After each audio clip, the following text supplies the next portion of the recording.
Quand vous faites le septième Suburi de Keynes, vous êtes là, c'est pas un chemin, même s'il n'y a personne devant. Pourquoi c'est pas un chemin? Vous faites que quand même.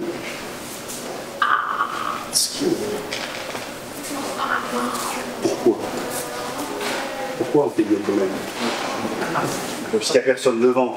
Il n'y a personne devant, parce qu'on fait un chemin. Parce que c'est pas le problème de chemin de Biocomen. Vos bras, ils montent toujours pareil, vos bras, ils montent chemin. C'est juste le sabre qui suit. Il ne peut pas faire autrement que de suivre comme il suit, le Ken. Quand vous êtes là, quand votre Ken est ici, il est droit. C'est facile de faire un chemin, parce que vous montez tout droit, et c'est tout droit. Mais si le Ken se trouve dans cette position-là, il n'est pas droit, le Ken. Donc quand vous montez vos mains ici devant vous, qu'est-ce qui se passe là-bas? La lame part sur le côté, vous ne pouvez pas éviter ça. Même si vous montez vos mains parfaitement debout, vous ne pouvez pas éviter que ça part sur le côté, parce que c'est en position comme ça au départ. C'est pas en position comme ça, vous êtes là. Donc quand vous montez ici, il se passe ça, et à partir du moment où le sabre est d'un côté, il est obligé de passer de l'autre côté, il ne peut pas faire autrement. C'est-à-dire qu'il va forcément le sabre de la gauche vers la droite, ou de la droite vers la gauche, il ne peut pas faire autrement. Il ne peut pas commencer là, s'arrêter, venir artificiellement là et couper chemin. C'est pas possible ça. Lequel il monte, ou bien il monte tout droit, il descend tout droit, ou bien il monte de côté, alors c'est pas les côtés. C'est toujours comme ça. Il ne peut pas être autrement. Qu'il y ait quelqu'un en face, qu'il n'y ait pas quelqu'un en face. Seulement, le problème c'est que quand il y a quelqu'un en face, et nécessairement mon Ken il est comme ça. Je ne peux pas être quelqu'un en face et être comme ça. Il est nécessairement comme ça. Donc si je veux l'attaquer, c'est la même logique. C'est la même logique, exactement. Donc, ici, ça ne change rien. Donc, on reprend, c'est le 4, c'est le raison.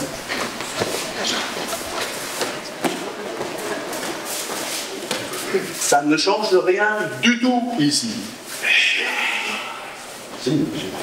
C'est pas moi qui vois avec les quatre. Tu me touches. Excuse-moi. Il ne manque un pas. Ah, pardon. Eh oui. Alors, un pas. Voilà, là, ça me donne une distance juste. Vous comprenez? Sinon, la distance, je ne vais pas moi courir là-bas. Je ne suis pas un intérêt à faire ça s'il ne m'attaque pas. Donc, ici. Donc, dans cette position des Ken, là, eux, pour faire, ils vont prendre un pas. On est dans le cadre du 7e Suburi, vous êtes d'accord avec moi, là? Si ces deux-là disparaissent, eux, ils font le 7e Suburi, rien de plus. Donc, skiff. Maintenant, dans cette position-là, Patrick, il ne peut pas faire autrement que à cette distance-là pour m'attaquer. Vraiment, il fait idiot quand même. C'est logique à partir de cette position. Il ne peut pas faire autrement. Et c'est pour ça que moi aussi, je ne peux pas faire autre chose que je fais. Tout ça est très logique. C'est l'application d'un travail linéaire dans les quatre directions. Pensez à la subtilité qu'il a fallu pour mettre ce travail originel en ligne. Il a fallu le faire.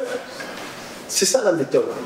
À un moment donné, Saletto, il a réfléchi, il a dit comment je peux transmettre un truc simple pour éviter que tout le monde se perde. Parce que si vous commencez à enseigner ça, c'est sûr que plus personne jamais n'apprendra les communications.